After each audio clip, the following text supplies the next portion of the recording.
One of the most exciting aspects of the Superstar Shakeup was The Miz moving over from Raw to SmackDown Live. There's one very good reason why everybody, universally, wanted The Miz to move over to SmackDown Live, and that one reason is Daniel Bryan. The Miz on SmackDown Live made that show, that brand, his in 2016. The roster shakeup and the roster brand split really gave The Miz an outlet and a platform to come into his own. Before that draft, The Miz was completely irrelevant. He was completely directionless, and he was a sinking ship. Nobody really cared about The Miz. And then all of a sudden, turn him on, and he didn't stop. He was the best thing about SmackDown Live outside of AJ Styles. Some might say he was the very best thing on SmackDown Live at the end of 2016. And it's very difficult to argue when you got The Miz and Dolph Ziggler fighting over the Intercontinental Championship in ways that brought back what was important about that title when I was growing up. The Miz came into his own on SmackDown Live. He was a legit main event player. People were talking about him and the WWE Championship because of his work, his body of work, and the way he carried himself as a top of the brand guy. Then we went into 2017 and we had a Superstar Shakeup. The Miz was feuding with Dean Ambrose on SmackDown Live. And when Dean Ambrose was moved over to Monday Night Raw, along with The Miz, they were feuding over the Intercontinental Championship, and it bled on into 2017.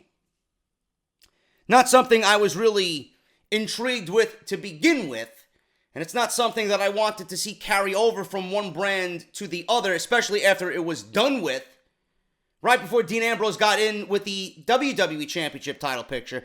Raw went right back to what Ambrose and Miz did after he was done with Ziggler. It's not really what I would do with the Intercontinental Championship. It doesn't really bring awareness or prestige to the Intercontinental Championship when you're recycling what you did 3 months ago. The Miz on Monday Night Raw in 2017 was a vastly different Miz compared to what we've seen on SmackDown Live. The Miz was more of a champion.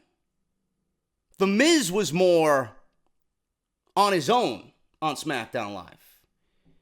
And then, as always, with Monday Night Raw, they turn what is a great heel into chicken shit. Yes, I understand The Miz is playing an old school heel and heels cheat to win. But not in my mind. Not all the time. The Miz cheating to win every single time out devalues the title on top of devaluing what he really means to Monday Night Raw. The Miz brought awareness to the Intercontinental Championship just by stating in promos how great of a champion he is. He brought awareness because everywhere he went, he proclaimed that he's the greatest champion of all time and how he's going to break this record and that record, and he made this title relevant where others had failed to do so. Blah, blah, blah, blah, blah. You don't make a title relevant by talking about the title and making it look cool. You make the title relevant by going out there and doing what Bret Hart did with it. Doing what Shawn Michaels did with it. Doing what Mr. Perfect did with it. And so on and so forth. I'll never forget when I grew up, man. 1993. Some say 1993 wasn't a really good year for WWE. I fail to understand why people say that. 1993 was a very good year for WWE. There was a lot of great things that happened in 1993 that really made me open my eyes to more of a critic than a fan. Especially now looking back on it. 1993 started off with the Royal Rumble, and Obviously, the whole Yokozuna being pushed to the moon at WrestleMania, winning the World Championship. Obviously, we know what happened with Hulk Hogan there. Impromptu match led to Hogan winning the title at Caesar's Palace, and then Yokozuna won the title back in a classic, I would say, on Bobby Heenan's behalf at the King of the Ring in 1993. But look at a guy like Shawn Michaels, man. Look at a guy like Shawn Michaels, who in 1993 had a great feud with Marty Jannetty. After Marty Jannetty was suspended, they brought him back, and he was feuding over the Intercontinental Championship over Sensational Sherry. Shawn Michaels went into WrestleMania against an undefeated Tatanka to open WrestleMania 9. He went into King of the Ring and defeated a unstoppable monster that WWE was pushing at the time named Crush. He went into SummerSlam to go one-on-one with Mr. Perfect. And then he was stripped of the title because he was suspended for 30 days for, I believe, a drug policy violation. And they had a tournament, or battle royal rather, for the Intercontinental Championship, gifting the title to Razor Ramon. So HBK came back, said, listen, I never lost the title. I'm the real champion. Razor's the fake champion. So on and so forth. We got the match at WrestleMania 10. That incredible ladder match. You look at an Intercontinental Championship year like that. That's something that I can appreciate. Michaels, night in and night out, against guys small, guys large, everywhere, everybody in between. That's what an Intercontinental Champion should do. The Miz didn't do that. I can't think back to any of the Miz's title reigns, but I can instantly think back to Shawn Michaels' title reign in 1993. Those are the things that stand out to me, man. Things like that. Things like that. What did The Miz do with the Intercontinental Championship that everybody is proclaiming he brought prestige back to the Intercontinental Championship? Why? Because he cuts a great promo? It's not going to bring awareness to the title that is needed. The title needs to get over because it's the working man's championship. It's the work rate championship. The Intercontinental Championship has never been at the level it was back in the early 90s. When The Miz could bring the Intercontinental Championship and bring it to a point where they are truly the number one contender for the WWE Championship, then that's when The Miz has every right to say the IC title is back to where it was, around my shoulder with all his prestige and legacy behind it. We haven't felt that way about the Intercontinental Championship. The WWE's doing a disservice to the Intercontinental Championship anyway by keeping it away from the WWE Championship. I'm old school, man. I'm old school. The WWE Championship and the Intercontinental Championship should be on the same brand to begin with, number one. Number two, the Intercontinental Championship in God knows how many years has never been brought to a level where the guy holding it, we can look at and say, yep, he's the number one contender for the WWE Championship. This guy is the next WWE champion. When has there been an Intercontinental Championship as of late that you could say is the next WWE champion? Because that's what the title means to me. Have we ever looked at The Miz and said he's the next WWE champion? No. Not at all. Now you look at a guy like Rollins. I could look at Rollins and say, yeah, that's the next guy in line for a world title. Now, but I'm talking out of my ass. People don't understand my logic. There you go. That's my logic. I enjoy the new school just as much as you guys do. But there's certain aspects of the old school that have been abandoned and nobody gives a shit about them. The Miz did nothing with the Intercontinental Championship, and I'm glad that it's off of him. What am I getting at? The Miz is primed for bigger things. The Miz right now, 2016 with Dolph Ziggler, the best thing he did in his entire career. That's including his cash-in. That's including his WWE Championship cash-in. Because that title reign was nothing but an embarrassment. I marked out because I wanted change. I wanted somebody new. I wanted the up-and-comer to, go against all odds and win the championship. That's exactly what he did. I remember I was laying in my bed at the time, popped up. As soon as I heard his music, he cashed in on Randy Orton. Boom. Done. I was happy. I was a big Miz guy. I was. I rallied with The Miz. The Miz and his theme song was a ringtone on my phone for months. But The Miz has an opportunity now to one-up himself. The Miz has an opportunity now to do the best work of his life in this industry. And guys like Bryan Alvarez of Wrestling Observer Radio are stating that The Miz now on SmackDown Live could be taking a few steps down on the ladder if WWE plans to conclude this storyline with Daniel Bryan. How could that be unless you're an uncreative goon? You have to be a clown to think that. This is an ample opportunity for WWE to make The Miz into what he proclaims to be. And that is a champion. I want him to be that heel. I want him to be not the cowardly heel.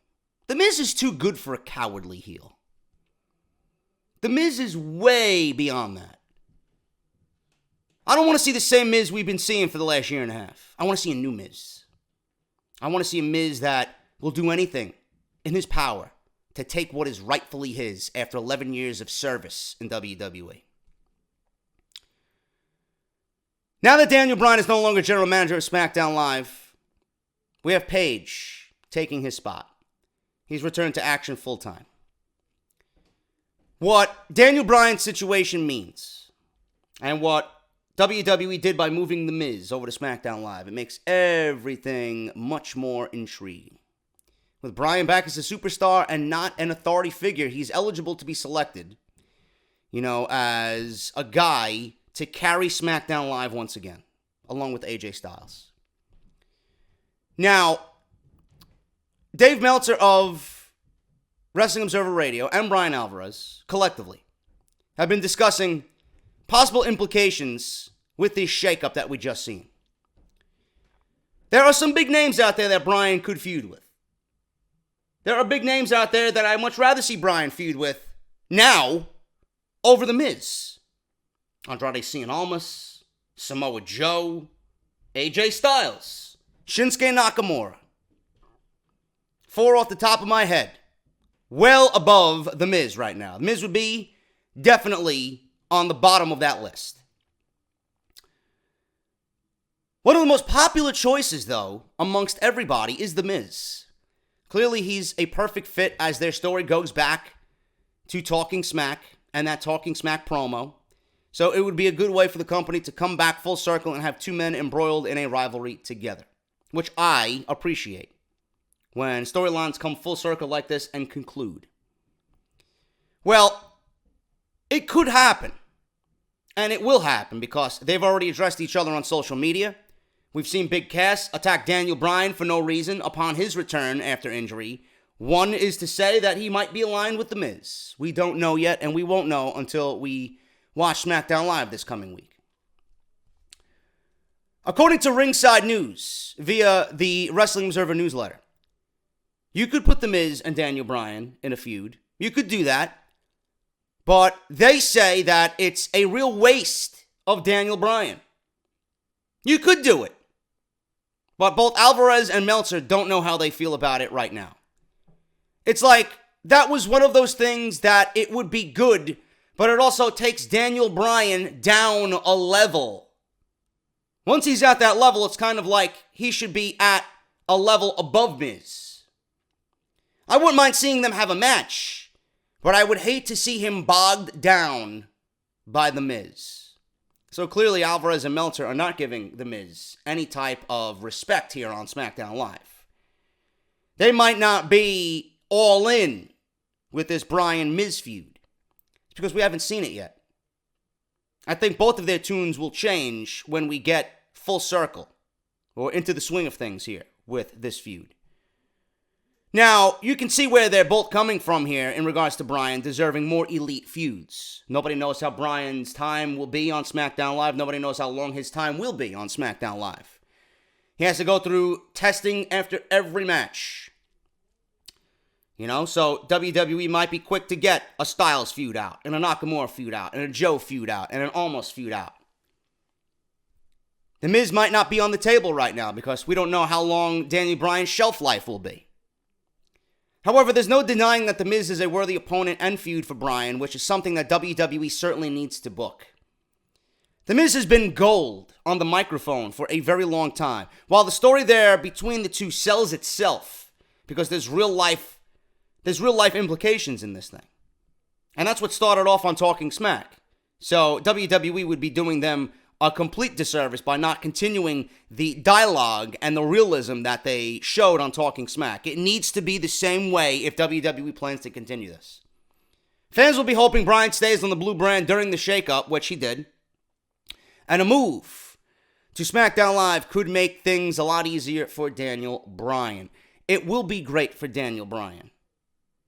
I think working with The Miz will be great for Daniel Bryan. I don't think it's going to put Daniel Bryan down any level when working with The Miz. Because I'll tell you why.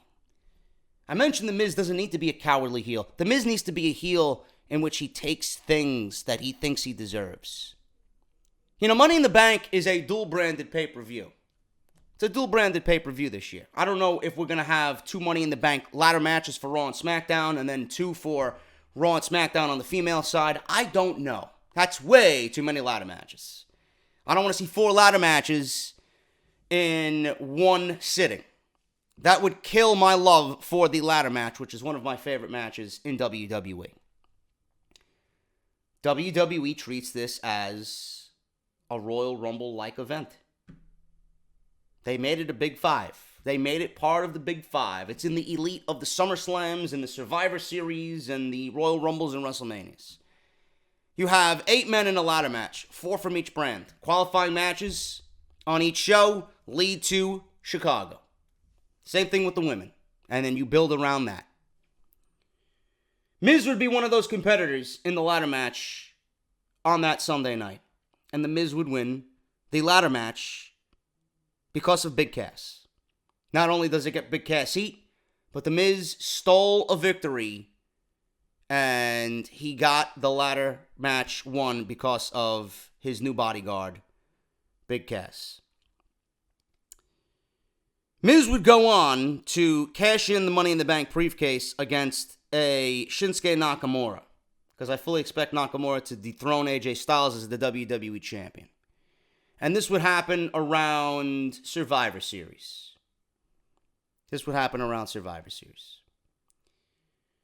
You give The Miz anywhere between October, November, all the way till WrestleMania with the championship. And you book The Miz as a WWE Champion. You'd have Daniel Bryan win the Elimination Chamber, because the way WWE did things is the Elimination Chamber was SmackDown and then Raw, and then it'll probably go back to SmackDown. Or with the, never mind. What am I saying? They're dual-branded now. So I don't know what you're going to do with those types of matches. Either way, let me backtrack. You would have Daniel Bryan win the Royal Rumble or the Elimination Chamber, whichever you want to give Daniel Bryan. He'll challenge for the WWE Championship, and he would challenge The Miz. And The Miz, all through this, would do whatever he can to stop Daniel Bryan from getting where he wants to be. It would all lead to Daniel Bryan and The Miz at WrestleMania. Now, some were saying SummerSlam. I think I like the idea of SummerSlam better for The Miz cashing in on, say, Daniel Bryan versus Shinsuke Nakamura. Daniel Bryan would be put into a WWE Championship match against Shinsuke Nakamura at SummerSlam. They'd headline the event, and The Miz would cash in. You could do the same thing you did with Randy Orton and Triple H a couple of years ago at SummerSlam. Have Daniel Bryan win the title, and then have The Miz cash in on Daniel Bryan. Or you could have The Miz come in and make it a triple threat match and pin Nakamura for the title, taking the title away from Daniel Bryan without actually having him win it. Either way, you're looking at it, The Miz would become the WWE Champion. So I don't know how this would take Daniel Bryan down a level when you're putting Daniel Bryan in a role that is the perfect role for him. the underdog fighting against all odds, trying to claw and scratch his way back to where he needs to be. I don't know how this would take anybody down a level. The Miz would be WWE champion. Daniel Bryan would be fighting like he was when he was fighting for the WWE Championship opportunity he got at WrestleMania 30, but this time against The Miz. This would carry SmackDown Live. WWE could build this top storyline around Daniel Bryan and The Miz and have it carry SmackDown, where Randy Orton and Jinder Mahal didn't do anything. They didn't carry SmackDown Live. They buried SmackDown Live. This is a win-win situation for everybody. It's a win-win situation for The Miz. It's a win-win situation for Big Cass. It's a win-win situation for Daniel Bryan. It's a win-win situation for SmackDown Live. I don't see this feud doing anything but positive things for SmackDown Live. And on top of that, I hope to God they turn The Miz into a champion that carries himself as such and doesn't resort to cheating every single time, except that one to get what he wants. Because you know a ladder match calls for that type of fuck finish. And it would get great heat on Big Cass, which you need right now because he got nothing going for him right now. So Daniel Bryan and The Miz carrying SmackDown Live is the one feud that could very well do that.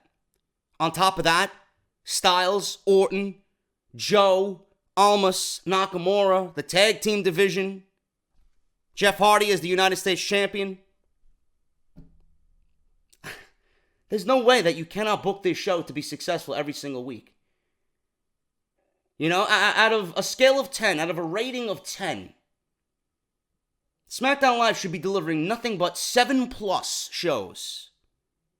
If we don't start seeing that happen, the appropriate changes need to be made, because with that roster, that shit should be fucking booked blindfolded and still be a great show. Miz and Daniel Bryan have all the makings of a classic feud, if done right. Bryan being put in a position that he was when he was forced to retire. The Miz becoming an even greater heel now against the most over babyface in the company while helping a younger talent along the way. And SmackDown Live has a WWE Championship feud that we can finally invest our time and emotions into. I don't know what else you'd do. I don't know what else you'd do. You know? I hope WWE is listening. I hope that's the way that they go, because there isn't anything more money than The Miz being Mr. Money in the Bank. That was one of the big stories this Saturday for Off the Script. We're going to talk about more. We're going to talk about The Undertaker and where WWE wants The Undertaker in 2018. Why was Rusev put back in the casket match with The Undertaker? Bobby Roode's future on Monday Night Raw. I also have news on why Nikki Cross was kept in NXT. And I have a shitty story about Davey Boy Smith Jr. wanted by police in New Orleans for attacking a WWE Hall of Famer. All this plus so much more on part 2. Episode 218 of Off the Script. The number 1 fucking podcast! Are you fucking kidding me? Roman Reigns got nothing. Fucking my wall to my bedroom has more charisma than fucking Roman Reigns. Fuck out. Yes! Roman Reigns is done! Yes! Yes! Why is he even here? He don't belong in the back. He doesn't respect the locker room. Let me go fucking vomit in the corner, please. Right here on YouTube.com. What a shit match. Yeah, what's going on? This is why Raw fucking this show sucks. This fucking review sucks. You have to be a simple-minded fucking buffoon if you fell for this fucking rhetoric. My name is Kevin Dunn. This is Off the Script. We're coming down to the last few submissions here, man, for the Off the Script Intro Invitational. We have Josh M., who advanced yesterday. He's in the finals. And today we're going to have King Schmidt go up against Trey of My Damn Toys, man. So you're going to see that today on part 2 of Off the Script. And then if Only if there's a part 3, because right now I'm going to run through the news on part 2. Going to give you everything I got. There might not be nothing for tomorrow. But if we don't have a part 3 tomorrow, we'll conclude this on Friday, episode 219 of Off the Script. So I want to thank Josh M. for his submission. Coincidentally, he was the first one to send me anything, and he might be the winner of this entire thing. I want to thank Abby for her submission. She went down in defeat yesterday against Josh M. the Beast. And like I said, King Schmidt versus Trey of My Damn Toys today on part 2. I want to thank everybody for their support on part 1 of Off the Script. Bobby Lashley, Brock Lesnar, plans canceled for SummerSlam. What do you guys think about that? That's the big story heading into part 1 of Off the Script. So if you missed that, please go and check that out. If you missed it, if you didn't catch up with it yet, if you're saving it for a big just weekend bender. Some of you guys actually tweeted me saying, JD, I saved part 1, 2, and 3 of Off the Script and watched them in consecutive order, in one shot. However you guys watch it, man, I'm just glad you're watching me. But if you guys want to go check it out, it's in the description or the annotation that you see in the top right corner of the screen. I want to, once again, go over what we're doing in Pittsburgh, man. You're going to be hearing this a lot because we are awaiting a special guest. We got more news coming on this, man. It's not going anywhere. We got more news coming on this, and I will be in Pittsburgh for the Extreme Rules pay-per-view. I'm going to be doing a Wrestle Rumble off-the-script meetup. This is going to be sponsored by Wrestle Rumble, my good friends over at WrestleRumble.com, who are having a Greatest Royal Rumble pick'em. So if you guys want to go check that out, WrestleRumble.com, get your Greatest Royal Rumble picks in. Who's going to win the Greatest Royal Rumble, man? The Greatest Royal Rumble, 50 men. I'm going with a Braun Strowman in the Greatest Royal Rumble. But Off the Script and Wrestle Rumble meetup, big event, the night before Extreme Rules at Las Vegas Mexican Restaurant in Market Square, downtown Pittsburgh. 2 of you lucky listeners of Off the Script, 2 lucky people from the Wrestle Rumble family will be sitting down with me, enjoying a Guinness and talking WWE. Kevin Dunn will not be at dinner. So I'm giving you guys a word of warning. Kevin Dunn will not be there. Nakamura? No, he won't be there. He won't be there. We'll save him for some other event. But we're doing Off the Script Wrestle Rumble meetup the night before, and then Sunday afternoon, a live Off the Script with me. Pre-party, prior to Extreme Rules on July 15th at Terrace on 5th, the largest outdoor lounge and penthouse bar in Pittsburgh. Located on the top floor of Buford's Kitchen, directly across from where Extreme Rules will be held, the PPG Paints Arena. God, I hate that fucking name. The PPG Paints Arena. This is a free event to attend. More details to come, and I might be getting a special guest. We're waiting confirmation. We might get something announced on Monday before Raw or during Raw, but I have a legend joining me for the Off the Script panel. So I don't know what's going to happen. I don't know what I'm going to ask him. I don't know how I'm going to conduct myself. I don't know, man. But I will say this. We got Extreme Rules coming up. The one clue I'll give you is that this guy was definitely extreme. That's all I'll say, man. That's all I'll say. Anyway, I want to thank Wrestle Rumble. I want to thank Brian Ghoulish, 2 of my good friends here in the community. Thank you so much, guys. We'll be having fun in Pittsburgh, and I'm going to get more information to you guys as it becomes readily available. Barbershopwindow.com/offthescript. Get your t-shirts, man. Get your t-shirts. We got Eat, Sleep, Bench, Repeat. For those goons and clowns that are benched on social media, do it for Roman. Still a hot seller. Failure Raha, the modern day Maharaja, is a failure. Oh my God, man. Do you know that I had clowns comment on yesterday's video? Oh, JD! Ginger's just the flavor of the month, man. All JD does is complain, man. Let me tell you something. Ginger sucks. Okay? You can't see me. Okay? Ginger sucks. I'm sorry. I've been proclaiming Ginger's been terrible since last April. He ain't no flavor of the fucking month. Barbershopwindow.com/offthescript. Harry's. Harrys.com/script. Oh my God, I love this show. Harrys.com/script. Get your free trial shave set, man. Razor blade, razor handle. You got a razor blade protective case, foaming shave gel, which smells and feels fantastic. Get your shave set, man. You're going to throw away whatever you're using. Once that blade hits your face, you're going to be like, shit, JD was right, man. JD is right, just like he's right about Roman and Jinder. Look at that. Harrys.com/script, man. Support the show. Audible trial. Audibletrial.com/offthescript. We got 30 days free of their service. Plus, they're giving you one free audiobook just for signing up using that link you see there, man. Audibletrial.com/offthescript. Tell your girlfriend's parents, man. I'm sure they like to read in their lazy evenings, or listen to an audiobook, or they're laying in bed and want to get some Z's and they want to relax. Listen to an audiobook. JD's going to provide it, Whether you're on the bus to school and you got a 20, 25-minute bus ride to school, man. As the bus driver's picking up all these clowns on the way. How you going to spend your time early in the morning drinking a coffee and listening to an audiobook by Audible? Whether you're at work and you're trying to distract yourself because work is fucking boring and nobody's coming in to buy jewelry or watches except the blue-haired cunt who likes to complain that her jewelry broke and she wants a new one after fucking 4 years. Bitch, I didn't tell you to break the fucking jewelry. I can't give you a new one. Yeah, let me go make you a new one in the back. You fucking clown. Tell her to go read an audiobook. Audibletrial.com/offthescript. Oh my goodness, man.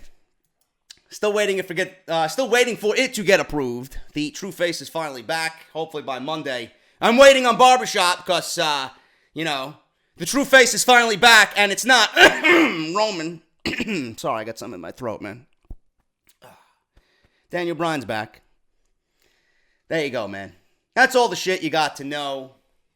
Follow me on Twitter at JDFROMNY206. Hit that subscribe button down below so we can get to 92,000 subscribers, man. Good shit. Let's hit the news, man. Let's hit the news. Let's talk about some news. Talk about the greatest Roman Rumble. Local advertisement now showing a fifth superstar in the greatest Royal Rumble IC ladder match. When did it become a ladder match? Was it always a ladder match? Or did I fall asleep somewhere and miss that it was a ladder match? Because I thought it was just a fatal four-way. Did they make it a ladder match? Boy, WWE really must be getting some fucking fine compensation from Prince Abu Dhabi over there, whatever the fuck his name is. WWE's Greatest Royal Rumble event is now only a week away. It takes place on Friday, April 27th at 12 p.m. So that means I'm sleeping till 11, and then I'm waking up to make several batches of coffee, and I got to sit through another 5-hour event after getting done with WrestleMania. And then, believe it or not, we have Backlash the next week. I'm already WWE'd out. I want a fucking break from all this wrestling, man. My God, I'm a fucking machine. Card looks absolutely stacked, though. Many superstars competing and several titles on the line. One championship match, though, could be about to get an even bigger treatment. Currently, 7 titles are expected to be defended at the Greatest Roman Rumble event at King Abdullah. I keep thinking Abu Dhabi. I don't know. King Abdullah International Stadium in Jeddah, Saudi Arabia, including a fatal 4-way ladder match for the Intercontinental Championship. Current Intercontinental Champion Seth Rollins is set to defend his title against Finn Balor, Samoa Joe, and The Miz. Now, what is interesting is that Joe and Miz are now SmackDown Live talents. Balor and Rollins clearly are Raw talents. They're thinking about adding a 5th here to this match. But if local advertisements in Saudi Arabia are to be believed, another superstar will soon be added to the match. Now, is this something that WWE is planning, or is this something that the Prince of Saudi Arabia wants? So, whatever the Prince wants, I hope he doesn't get it at this stage, or at least for this moment. PW Insider notes that local advertisements for the event in the Middle East list Bobby Lashley as one of the competitors in the Intercontinental Championship ladder match, changing it from a fatal 4-way to a fatal 5-way ladder match. As you can see in the video that WWE has posted on YouTube. I don't think this is WWE's YouTube channel. Let's see if we can play this. في 27 من أبريل NBC Action في بث مباشر تقدم The Greatest Royal Rumble, Friday, April 27. One ring, 50 men. It's the biggest Royal Rumble ever. All of the stars. مواجهات حاسمة على كل بطولات WWE بما فيها مواجهة على لقب Universal Championship داخل ستيل كيج بين رومان رينز وبروك ليسنر. What they're really telling is that Roman failed in America, so we have to do it in Saudi Arabia. That's what they're telling. جون سينا وتريبل اتش. You will see me. ومواجهة على حزام الانتركونتيننتال تشامبيونشيب في لادر ماتش بين سيث رولينز، فين بالور، ذا ميز، ساموا جو وبوبي لاشلي. I guess Bobby Lashley might be added to this thing. You just heard it there. I don't know why they'd make a fucking commercial with graphics and everything that WWE put together and then put Bobby Lashley in there. What fucking purpose does Bobby Lashley serve? And he just came back. We're gifting him Intercontinental title matches now? God forbid he wins the fucking title. Now this could mean one of two things. Either the advertisement is out of date. I don't know how the fuck it would be out of date when this guy just made his debut 2 weeks ago. And WWE has had a change of plans, or Lashley will be added to the match at some point between now and the event taking place next Friday. We could find out on Monday. The fact that Lashley could soon be added to the match shows that WWE has a lot of faith in Bobby Lashley upon his return to the company after over 10 years away, and that he will most likely be involved in or around the IC Championship title picture on Raw between now and SummerSlam. But we did talk about yesterday that WWE did supposedly cancel plans, rumored, with Brock Lesnar at SummerSlam for Bobby Lashley. So WWE could be compensating here and put Bobby Lashley in the IC title mix at SummerSlam instead. Seems likely that Lashley will be walking away from King Abdullah International Stadium as the new Intercontinental Champion, but never say never when it comes to WWE these days. You're not taking the title of Seth Rollins. It's unlikely that Lashley will be the Intercontinental Champion, and they're probably just putting him in there to enhance the match and enhance the card. But local advertisements are signaling Bobby Lashley to be there. If he's there and signed with the company, it would not be out of the loop here for WWE to put him on the greatest Royal Rumble card. I don't want to see him win it. If he don't fucking deserve it. God, he doesn't deserve it. But the thing with the Intercontinental Championship is, this is the one thing lingering from the shakeup, this brand shakeup, that doesn't make any sense. It's like WWE really didn't even give a shit. So you got Seth Rollins as the IC champion, right? And you got two SmackDown guys, and Joe and Miz, in this match. Now, I don't think WWE really cares because it's kind of like a loaded show. They want to put their best foot forward. It's not really a pay-per-view, so it really doesn't fall into the rules or guidelines of WWE traditional pay-per-views. This is a big event. They want everybody there. So be it. But The Miz, as far as I'm concerned, is still getting an Intercontinental Championship match at Backlash. But he's a SmackDown superstar going against Rollins, who's a Raw superstar.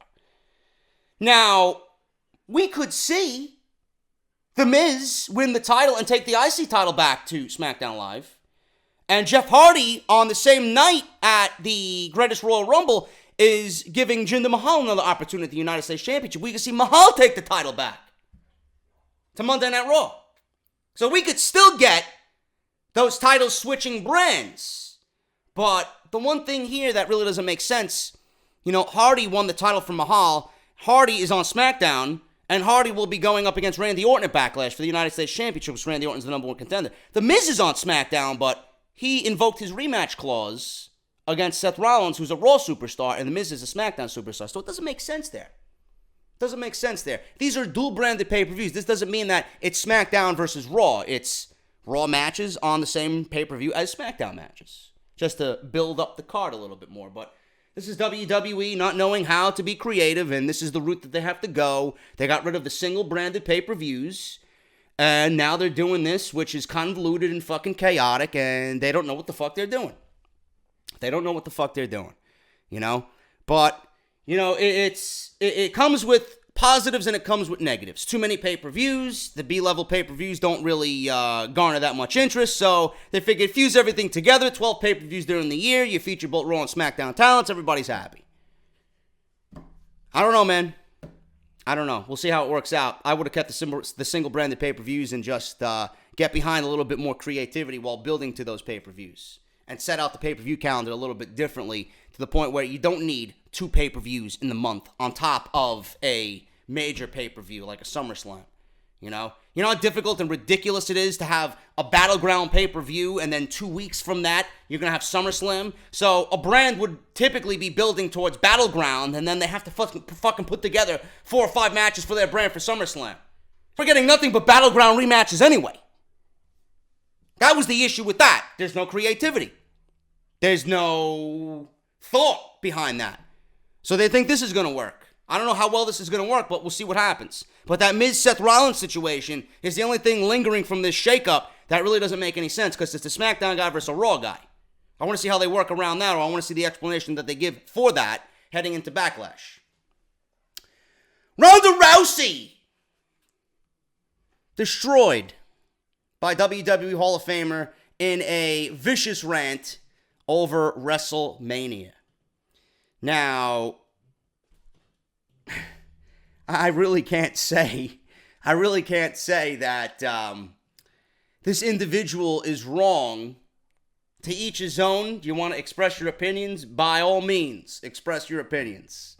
But some might look at this and be like, well, at least the man is honest. Some will look at it and be like, well, this guy's a bitter old fuck. Now, there was plenty of pressure on Ronda Rousey for her to perform successfully in front of almost 80,000 people. Plus, mainstream media was carefully watching her every move to see whether the switch from UFC paid off or whether she would fail.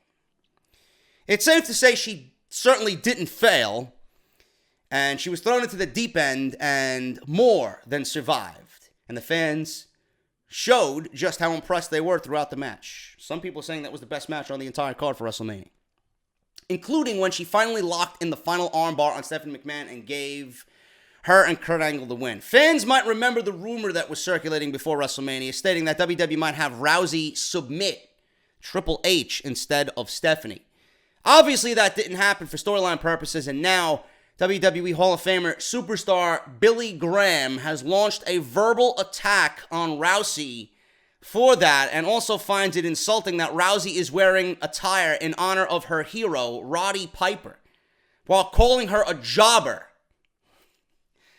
Responding to a statement claiming her use of Piper's gimmick is nauseating, Graham said, "You, my brother, are dead on, my man.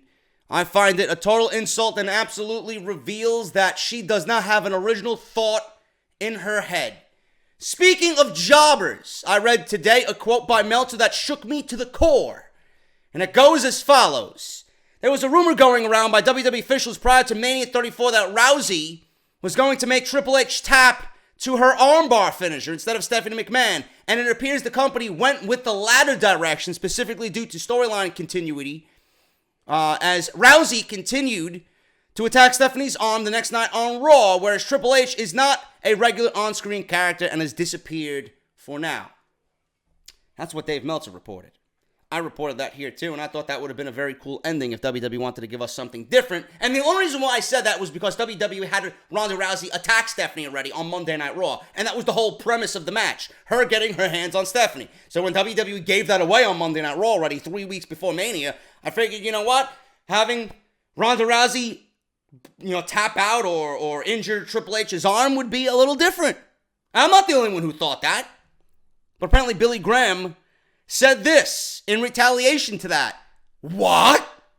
Miss Lousy, he calls her, was going to make H tap?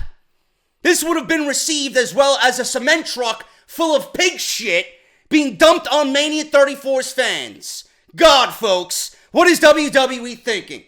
Ronda Rousey is not a god of some kind, but a mere female ex-UFC failure that got her flat ass kicked twice on the way out.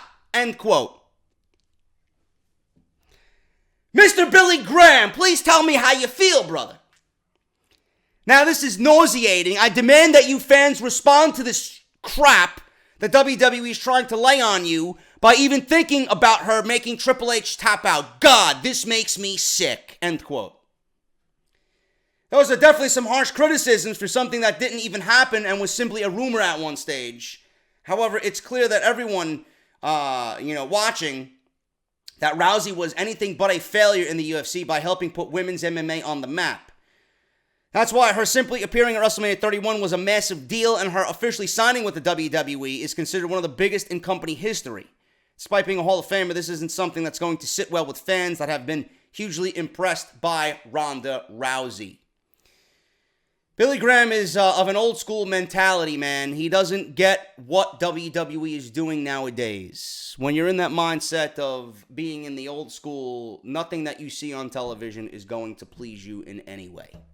These are the same people that say wrestling is dead because it's nothing but fucking circus acts trying to get over by flipping and diving and fucking doing all this other shit, right? Instead of telling a great story in the ring. These are the same people that complain about that on a weekly basis. Vanilla midgets who are not big enough to get over. There's no larger-than-life characters. There's nobody to believe in. There's no hero-like characters in WWE or pro wrestling anymore. Yada, yada, yada. Blah, blah, blah. Times have changed. If you don't mold with the times and you don't flow with the times, you're going to get lost. You're going to get lost. You're not going to find another Austin. You're not going to find another Rock. You're not going to find another Hogan. You're not going to find another John Cena. You're not going to find another San Martino, God rest his soul. You're not going to find another Bob Backlund. You're not going to find another Iron Sheik. You're not going to find another Andre the Giant. Big John Studd, guys like that. You're not going to find anybody like that anymore. Times have changed. This guy has every right to his opinion. Is he wrong? No. It's his opinion. He is wrong on Ronda Rousey being a failure. How can anyone be a failure when she's looked at by female athletes all across the world for doing something that many women can't do? She is a huge spokesperson and a big figurehead for women's athletes all over the world. Is she a failure because she, was ousted in the UFC? No. You're human. People win, people lose. Because you lose, does that mean you're a failure? Let me see you get in the fucking octagon and go against whoever the fuck she got. What was her? I keep forgetting her name. I know she's a fucking monster, though. I keep forgetting her name. Amanda Nunes. What was Amanda Nunes, right? I wouldn't even... No, look, you have to have some fucking balls to tell me that you'd get in the octagon with Amanda Nunes. I wouldn't. You couldn't pay me all the money in the world to fucking take a shot from that woman. Is she a failure because she lost to a better woman? No. That takes nothing away from her. At all. WWE knows what they're doing. If WWE does one thing right, it's business. If WWE does one thing right, it's make money. They're making money off Ronda. Ronda is going to take the WWE from here to here. Whatever they're doing with the Revolution, or the Evolution, whatever the fuck stage it's in now. Decomposition is what it should be, and it's fucking dying to me. There's no fucking storyline to keep me interested except Ronda Rousey. Ronda Rousey is going to take the women's division from here to here. Ronda Rousey is going to be the first women athlete to main event WrestleMania in a one-on-one match. That's where they're going with Charlotte. So how could she be a failure? Now, the Triple H rumor was a rumor. What is he getting so worked up for? He sounds like a bitter old man, and he sounds like an idiot with some of the shit that he said. But that's that old school mentality coming into play.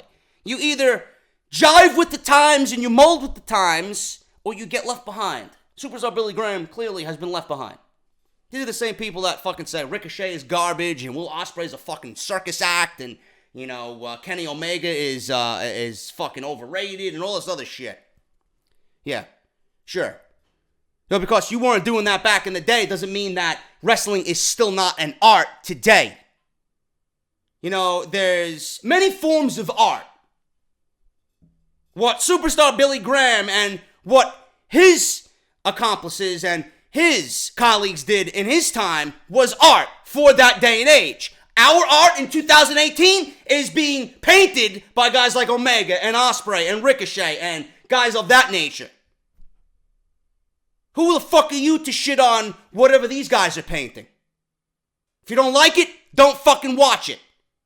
Seriously. That's what people tell me. Every fucking week, every day. If you don't like it, don't watch it. I'm a fan of everything that comes with the pro wrestling situation. So these people are fucking wrong in telling me if you don't like it, don't watch it. I watch because I'm a fucking fan. I watch because of reasons of them having this potential that's screaming to break out, and they don't do it, hoping that one day they do it. I've been a fan of the Atlanta Braves for fucking God knows how long. They're finally playing decent baseball. You think I would have gave up on them when they were fucking dropping 100 losses last year? Of course not. I went into this season expecting change. I'm seeing it so far. Obviously, things need to be worked out with their bullpen, but change is happening. And I want to be there when they actually fucking change, and change happens, and excitement comes from that change. I'm not going to give up on something. Don't like it, don't watch. That's the type of shit you tell to superstar Billy Graham, because they ain't going to get through to him. He'll never appreciate what these guys are doing. If you don't appreciate Ronda Rousey signing with the WWE and the money that she's going to make WWE, the guy doesn't get it. He doesn't get it. So this guy sounds like a bitter old fucking prick at the end of the day. It's his opinion. Can't be wrong if it's your opinion. But the guy clearly is out of his mind. That's just my opinion on Ronda Rousey, as he said. Though I don't think she's lousy. I think Ronda Rousey is going to be very, very, very good for the WWE, as we've seen from WrestleMania. Seth Rollins, Intercontinental Champion, talked about Dean Ambrose coming back to the WWE. How many of you miss Dean Ambrose? I don't. I don't even realize he's gone. If Ambrose is coming back, heel, heel, heel. Now, according to sources, Rollins made a recent appearance on KFM 94.5 while in Cape Town, South Africa. During the appearance, he was asked about Ambrose and when he is expected back in the ring. He ended up providing an update on Ambrose's injury and recovery timetable. Rollins said that he had some pretty extensive tricep surgery earlier this year, so he's definitely still on the mend and rehabbing, but he'll be back and better than ever. You wait. Summertime, maybe late spring, somewhere in there. I think whenever they, clear him, will be around that time, and he'll be back to normal. This is very interesting, as Rollins, if he's correct, this would put Ambrose either 1 month or 4 months ahead of schedule with a triceps injury recovery. He could very well be back in time to have a feud with another member of the Raw roster at SummerSlam this year. Ambrose's last feud in WWE came alongside Rollins when they were battling the Bar for the not the SmackDown, they're on SmackDown now, but the Raw Tag Team Championships in December last year. Since the Bar now is on SmackDown, like I just said, thanks to the Superstar Shakeup, this feud is unlikely to be picked back up. So it will be intriguing to see what WWE has in mind for Ambrose upon his return. Rollins was also asked if the Shield would get back to normal when Dean returns, to which he said that they are still buddies, but they will probably do their own thing. So more than likely, Ambrose will be singles, and Rollins and Reigns will be singles as well. I tell you what, you know the perfect thing to have Ambrose come back to? Just have him feud with Seth Rollins and turn him heel. Simple as that. Simple as that. Ambrose coming back as the jealous ex-tag team partner because he had to sit out. You know, you could even blame the injury on Rollins if you want to do so. You know? You could blame the injury on Rollins. I think Rollins was involved. You know, there was an instance on Monday Night Raw, I think it was in January, when Rollins went out and they took him off TV, that Rollins was involved in a suicide dive on Ambrose and Samoa Joe. You could play up the fact that Rollins really didn't care. Play up the fact that Rollins didn't, pick up the phone call to see how he was doing. Play up the fact that Rollins went on his own without giving a shit about what his partner's future held or his recovery status was. He went on to win the Intercontinental Championship. He was lobbying for a WWE Championship match at the Elimination Chamber. He went on to win the IC title at WrestleMania. He's having all these big moments. Seems to be succeeding away from Dean Ambrose, where, Dean Ambrose was holding him down. Ambrose, all he has to do is come back and, you relay that type of storyline there and heel. Have him come back as a babyface at first and then have him turn on Rollins. Have him turn on him in the most inopportune way. Or have Dean Ambrose cost Seth Rollins the Intercontinental Championship. Have him lose it. You know, and then they could battle it out one-on-one at SummerSlam, some type of grudge match. But either way, Ambrose needs to be heel. I want to see the Jon Moxley that we seen in NXT when he was beginning that feud with Mick Foley, if you guys remember that. That's what I want to see from Dean Ambrose. I want to see lunatic fringe really mean lunatic fringe. That's what I want to see. If you're going to have Dean Ambrose come back and be this baby face who's got a formulaic move set, who doesn't really do much in the ring to excite anybody, that's not what I want to see. I want to see Ambrose really be a lunatic off the fringe. That's what I want to see. So Rollins says about late spring, early summer, could be Rollins and Ambrose at SummerSlam if all goes according to plan. So that is very interesting indeed. We have news on Davey Boy Smith Jr. He is wanted by police after attacking Jake the Snake Roberts at WrestleCon. Two of the most popular WWE superstars of the 80s and the early 90s was Jake the Snake Roberts and the British Bulldog. While Roberts was a perfect wrestling heel, one of the greatest of all time, and one of the best promos in his era. Davey Boy was a tag team specialist with the British Bulldogs, who then took on the name the British Bulldog to become a solid single star. At a recent autograph signing in New Orleans over WrestleMania 34 weekend, Roberts had a confrontation with Smith's son that ended badly. According to TMZ, Harry Smith threw a cup of coffee in Roberts' face and is now wanted by police for battery. Pro Wrestling Sheet and Ryan Satin reported that Harry Smith, who wrestles as Davey Boy Smith Jr., actually bragged about the incident. Well, fuck him. In the interview, Smith said that Jake Roberts made some disparaging comments about his father in the past, and he demanded an apology.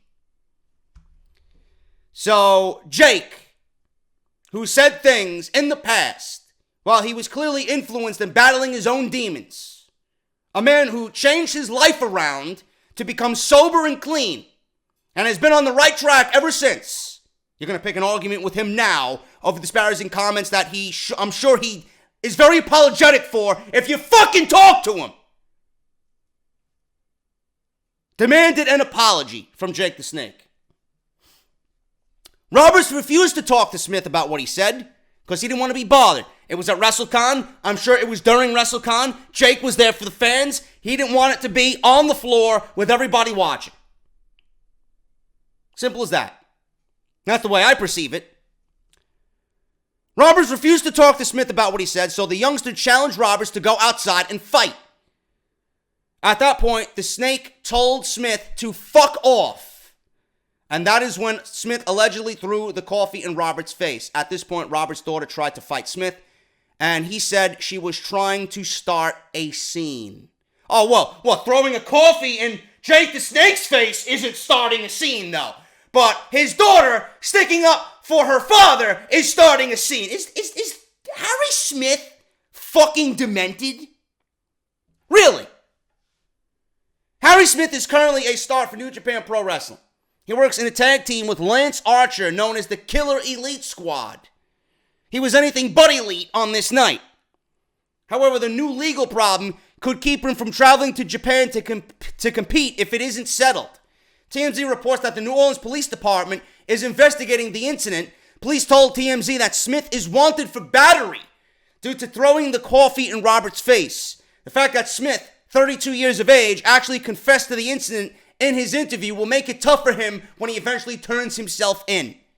Jake Roberts, 62 years old, has been in and out of trouble his entire life. There was a documentary that came out about his life that showed his struggles with drugs and alcohol, but he was able to clean himself up thanks to DDP and DDP's yoga system. While Smith has been in Japan wrestling, Roberts has been working with young talent in the WWE at the Performance Center, helping them with promos while volunteering at times to get them right down at the PC. Who's in the wrong here and who's in the right here, folks? Harry Smith is clearly in the wrong. Starting a scene. Throwing hot scalding coffee in somebody's face is not starting a scene, though, right? Jake the Snake wanted to be the bigger man. You know, this obviously must have happened on the floor at WrestleCon. I don't know what day, They didn't specify, but it happened on the floor at WrestleCon during WrestleMania weekend. Jake wanted to be there for the fans. He didn't want to cause a scene in front of everybody. If this is something that Harry Smith had any respect about or any decency as a human fucking being about, he would have confronted Jake outside and talked to him like a man instead of trying to pick a fight with somebody on the floor at WrestleCon in front of thousands of people. So not only did he get himself a warrant for his arrest or wanted by police, he made himself to look like a fucking embarrassment at WrestleCon. Who's the loser and who's the winner here? Harry Smith takes a big old giant L on the forehead. Good for him. Do the right thing, turn yourself in. He fucked up and he's got to own up to his crime. Ridiculous, embarrassing, and pathetic on Davey Boy Smith Jr.'s behalf. Moving on here, man. We talked about Nikki Cross and the fact that she is not joining Sanity on SmackDown Live. People are fucking going crazy. How could they not? How could they do this? How could they do that? Is there a gimmick change coming for her? I was told that, or I read that she's going under a gimmick change. And I stated on part 1, why would you do that? Why would you take Nikki Cross and her character that she has now away from her, being that she's the most outlandish and different character compared to everybody else in the women's division? But there is a reason why she's down there.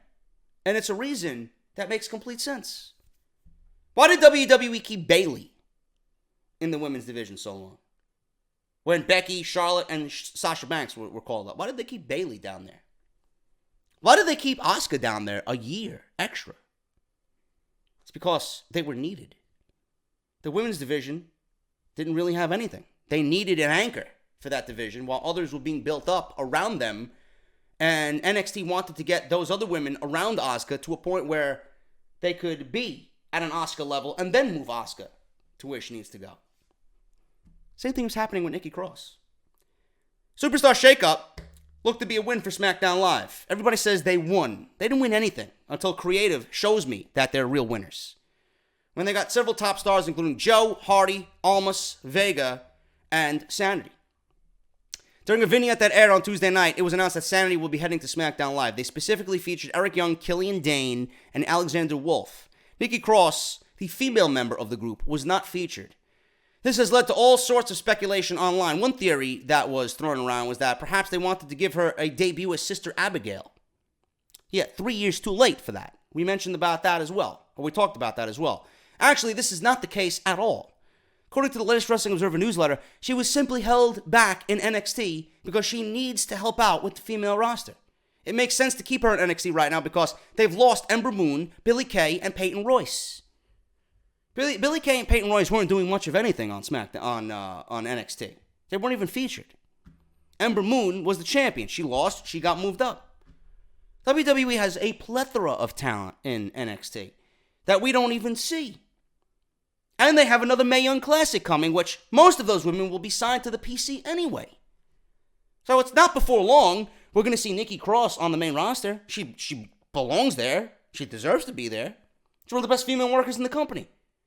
But it's not like NXT is hemorrhaging for talent.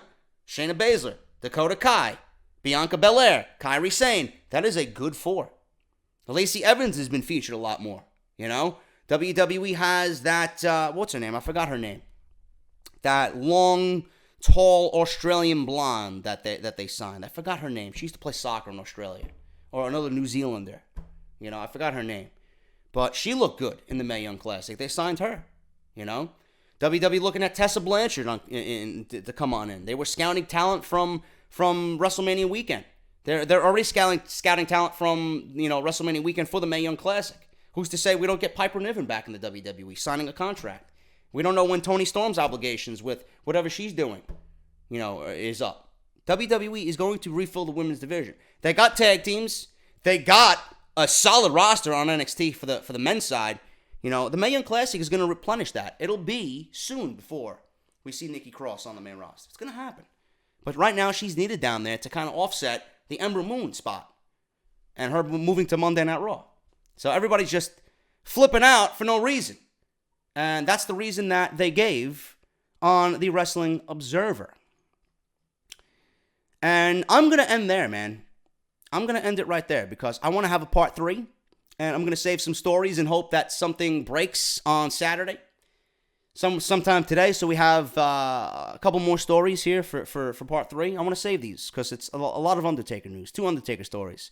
Why he's going to wrestle Rusev and what WWE has in plan for The Undertaker or hopes to have with The Undertaker in 2018. They want him to wrestle. Also, Bobby Roode and his future on Monday Night Raw. Where does WWE want to feature Bobby Roode on Monday Night Raw? And hopefully, like I said, something else breaks and we can have 4 or 5 solid stories for Off the Script on Sunday. Thank you guys so much, man. If you guys enjoyed the video, hit that thumbs up. Sorry for the brief, short video. I know you guys are expecting over an hour, but it is what it is, man. Don't kill the messenger. When there's not enough news during the week, Off the Script suffers. And we as a community suffer because there's not really much to talk about. But I'm going to save these stories for part 3 so you guys have a smaller upload tomorrow. I'm going to get out of here and I'm going to relax. Thank you guys so very much. Like I said, hit that thumbs up. Follow me on Twitter at JDFROMNY206. Remember, keep an eye and an ear on Pittsburgh, July 15th. Mark it on your calendars. Meet and greet with JD live Off the Script. Barbershopwindow.com/offthescript. Harrys.com/script. Audibletrial.com/offthescript. And if you guys want to support through the Patreon page, patreon.com/JD from NY206. This is My Damn Toys and his introduction for Off the Script. Vote in the annotation up top. And I'll see you guys on part 3 tomorrow for episode 218. I'll talk to you later.